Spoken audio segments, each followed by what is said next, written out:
जिंदगी में आपको अपने अंदर बहुत चेंजेस लानी पड़ेंगी अगर आप कामयाब होना चाहते हैं, है ना। और चेंजेस भी छोटी मोटी नहीं, ड्रास्टिक चेंजेस। आपको बस तूफान ले आना है। समझ रहे हो। जिंदगी में अगर आप अपने अंदर चेंजेस लाएंगे तभी आप कुछ कर पाएंगे।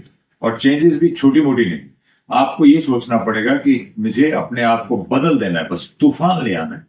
अगर इस तरीके की चेंज की आपको उम्मीद है और इस तरीके की चेंजेस करने के आपके अंदर विश्वास है, तभी आप कुछ कर पाएंगे जिंदगी में। वरना मीडियोकर बन के रह जाएंगे। ठीक है, बहुत सारी दुनिया है, आप भी चलते रहते हैं, मगर अगर आप ऑब्सेशन के साथ जिंदा रहना चाहते हैं, आप कामयाबी हासिल करना चाहते हैं, आप अपना नाम कमाना चाहते हैं, तो ये आज ही तय कर लीजिए कि मुझे जिंदगी में, अपनी पर्सनैलिटी में बहुत सारी चेंजेस लानी है।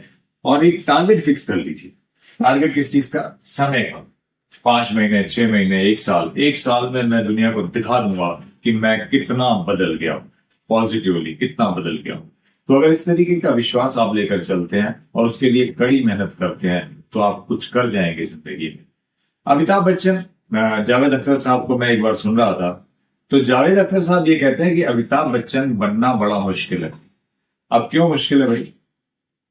अमिताभ बच्चन इसलिए बनना मुश्किल है कि अगर उसको 7 बजे का समय दिया जाता था शूटिंग पे, तो वो 6:45, 6:30 पहुंच जाते थे। स्टूडियो बंद हो, लेकिन उसके बाहर खड़े रहेंगे स्टूडियो के, लेकिन 1 मिनट भी लेट कभी नहीं होते थे। ये उनकी पंक्चुअलिटी थी। उन दिनों में बड़े बड़े एक्टर्स जो है, अगर 5 बजे का टाइम है तो 8 बजे पहुंचते थे। तो ये पंक्चुअलिटी सबको पसंद आती थी।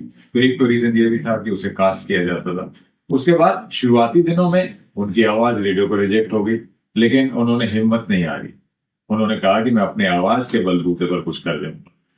उसके बाद कुछ लोगों ने यह भी कहा कि भैया इसको कहो थोड़ी टांगे कटवा के आएगा, कि ये जरूरत से ज्यादा लंबा है। ठीक है, इस चीज का भी उन्होंने शायद अंदर से उन्होंने बुरा माना होगा, लेकिन उस कमी को भी उन्होंने कुछ ऐसा बनाया, उसका कुछ इस्तेमाल ऐसा किया कि वो छा गए। आप सभी जानते हैं, इसके बारे में ज्यादा कहने की जरूरत नहीं है। लेकिन ये उनका इरादा था, उनकी सोच थी कि मैं अपने आप को पूर्ण रूप से बदल दूंगा। ड्रास्टिक चेंजेस जिसे मैं कहता हूं, कि उन्होंने अपनी पर्सनैलिटी में लाई और वो कामयाब हुए। और भी बहुत सारी चीजें हैं जो जावेद अख्तर की जबानी अगर मैं कहूं तो वो कहते हैं कि कबीरा खड़ा बाजार में, मांगे सबकी खैर, ना कहू से दोस्ती, ना कहू से बैर। वो कभी भी कोई बात गलत बोलते ही नहीं, अभी तक भी। ये उनकी पर्सनैलिटी का एक हिस्सा है, किसी को गलत नहीं कहेंगे। क्यों? वो जानते हैं कि कहीं कोई कंट्रोवर्सी क्रिएट हुई या कहीं कोई मुझसे नाराज हो गया, कि ये मेरे कैरियर में एक रुकावट डाल सकता है। तो उन्होंने कोई भी ऐसा काम नहीं किया जिसकी वजह से उनकी कामयाबी में कहीं कोई रुकावट आए। तो ऐसी ढेर सारी चीजें हैं। उन्होंने अपने नेगेटिविटी को पॉजिटिविटी में बदल दिया, किसी की बुराई नहीं करना, समय पर पहुंचना, अनुशासन। हाँ, आप सब में ये सारी चीजें भरी।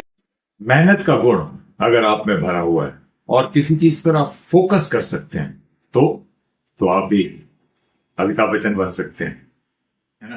तो मैं भी यही कहूंगा आपको कि आप अपनी पर्सनैलिटी में ड्रास्टिक चेंजेस लाइए।